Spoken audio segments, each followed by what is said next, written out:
Čau lidi, takže prej majitel Patrik si pro mě připravil u banky nějaký překvapení, takže tam jedu. U kruháče tam.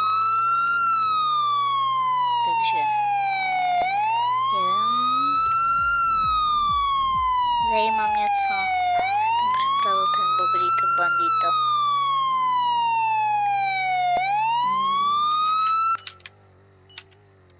Musím se někde tak schovat. Jo, tady to zabarakáduju. Tady dám kužely. Ty Bobrito, nestřílej! Proč střílí? To se jako pro mě připravil. Jo.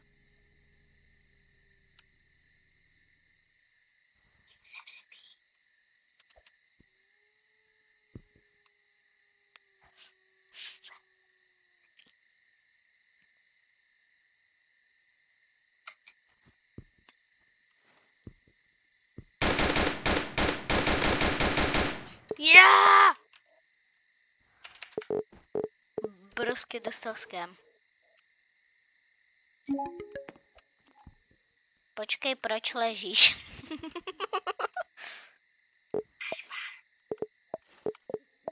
A to nejde odpoutat. A ty nemůžeš.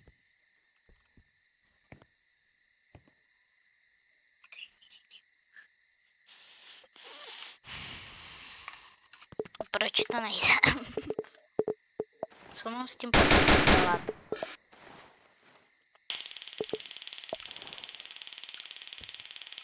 No tak nic, já ho takhle nechám.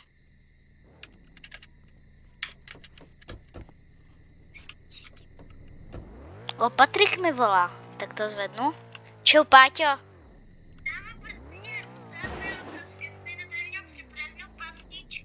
A proč ty mě jsi chtěl zabít? A proč to nejde tebe dát do toho?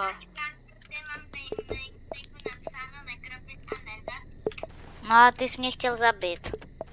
OK, tak mi dávej ban, ale nebudou žádný videjka. Mně to jedno jako. Tak dáváš ban? Ty kámo, tak dávej ban, ne? Ty.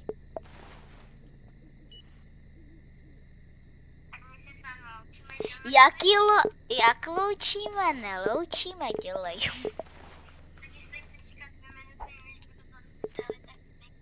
Já budu. Takhle dáme. Nejde tě vůbec slyšet, jo? Ne. Já teda nevím.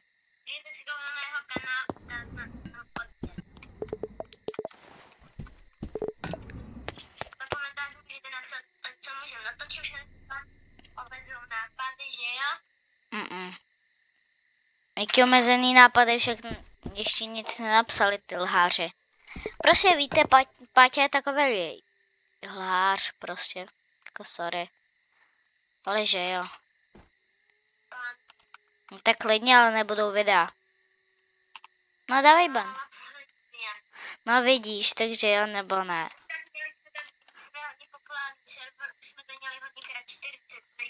No měli jsme jedno. Ne, měli jsme tak 10krát. Ne, potom se odpojili. Protože já jsem nemohl hrát.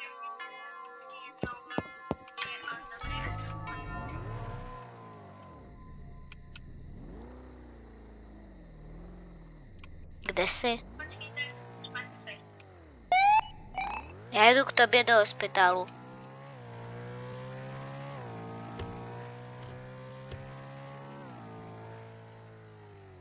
Tak to asi bude konec.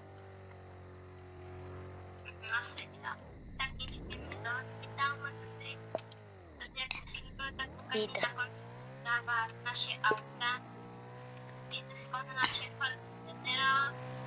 Jo.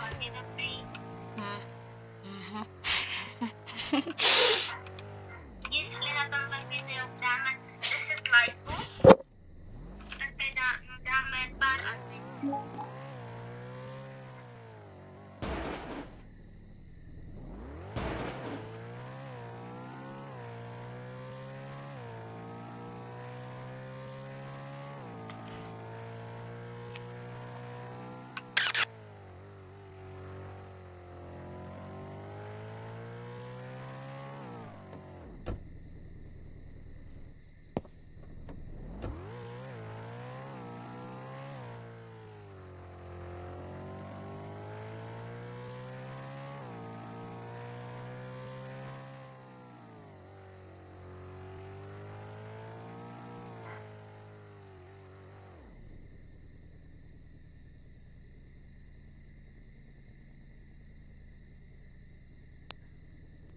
Takže lidi, musel jsem se zadržet, protože mě brácha starší otravoval a dáme si teď auta si tady.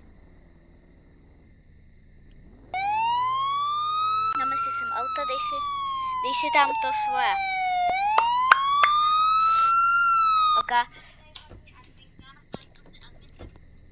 Tak můžeš si udělat takovouhle káru, ale máme jedno pravidlo, že nemůžete mít takovýhle jakože naposledy Sixen, protože to je pro majitele, pro jeho bráchu a pro mě, protože jsem hlavní admin.